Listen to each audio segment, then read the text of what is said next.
बिस्मिल्लाहिर्रहमानिर्रहीम। अस्सलाम वालेकुम। क्या हाल है आप सबके।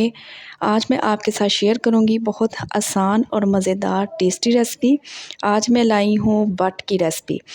तो चलते हैं रेसिपी की तरफ।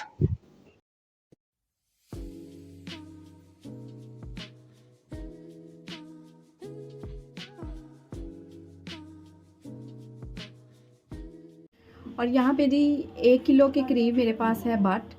ये साफ़ की हुई मैंने ली है और इसको अच्छे से घर ला के मैंने आटे और दही डाल के इसको मैंने अच्छे से वॉश कर लिया है। और ये बिल्कुल ये देखें कितने अच्छे से ये वॉश हो चुकी है। तो ये बहुत यूनिक स्टाइल से इसको आज मैं बनाऊंगी, इसकी रेसिपी आपके साथ शेयर करूंगी। सबसे पहले इसमें डाल दूंगी मैं सरसों का तेल है मेरे पास तकरीबन 2 खाने के चम्मच। इसको अच्छे से गर्म करेंगे और जैसे ऑयल अच्छे से गर्म हो जाए, इसमें से भाप निकलनी स्टार्ट हो जाए, तो इसके साथ ही मैं इसमें बट डाल दूंगी। और अब इसमें डालेंगे नमक और मिर्च। सबसे पहले इसमें डालेगी सुरख वाली मिर्च 1 टीस्पून। इसके बाद इसमें डाल देंगे नमक 1 टीस्पून, हल्दी पाउडर 1/2 टीस्पून, बादियान का फूल है ये इसमें 1 डाल देंगे। इसके साथ बड़ी अच्छी इसमें खुशबू आएगी। मोटे वाली इलायची 1 और इसमें सफ़ेद वाला ज़ीरा डाल देंगे। और ये दालचीनी है मेरे पास, ये इसमें डाल देंगे। और इसके साथ ही मेरे पास है 4 बड़े साइज़ के टमाटर थे, ये इसमें डाल देंगे। और 4 ही बड़े साइज़ के मेरे पास प्याज थे, वो भी इसमें डाल देंगे। इसके साथ ही लहसुन अदरक का पेस्ट 1 चम्मच, ये भी इसमें डाल देंगे। और इसके साथ ही मेरे पास है 6 से 7 अदद लौंग, ये इसमें डाल देंगे। इसके साथ बहुत तीखापन आएगा और बहुत अच्छा टेस्ट आएगा।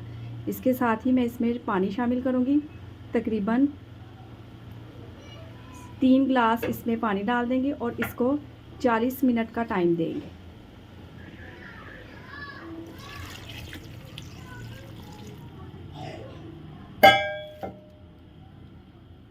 और ये देखें जी माशाल्लाह से इसको मैंने 40 मिनट पकाया था, लेकिन बाद में मैंने इसको चेक किया था तो इसमें अभी थोड़ी सी कसर थी। तो फिर मैंने मज़ीद इसको 20 मिनट और सीटी लगा के इसको बना लिया। और ये माशाल्लाह अब बिल्कुल ये पक चुकी है। तो इसी स्टेज पे मैंने इसमें ऑयल भी डाल दिया है। और यहाँ पे है इसमें डालने के लिए कसूरी मेथी। इसके साथ इसकी स्मेल भी ख़त्म होगी और इसमें खुशबू भी बहुत अच्छी आएगी, ये डाल देंगे। और स्टार्ट में जो इसमें सरसों का तेल डाला था और इसमें जो खड़े मसाले डाले थे ना, उसके साथ बहुत अच्छी खुशबू आ रही है। तो मैं इसको इसी तरह रखूँगी।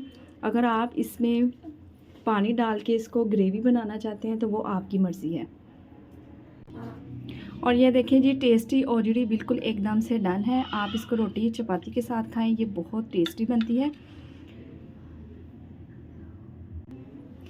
इस रेसिपी को बनाएं और अपना फीडबैक दें कि मेरी रेसिपी आपको कैसी की लग रही है। अपना बहुत सा ख्याल रखें, मुझे अपनी दुआ में याद रखें। ओके जी, अल्लाह हाफिज़।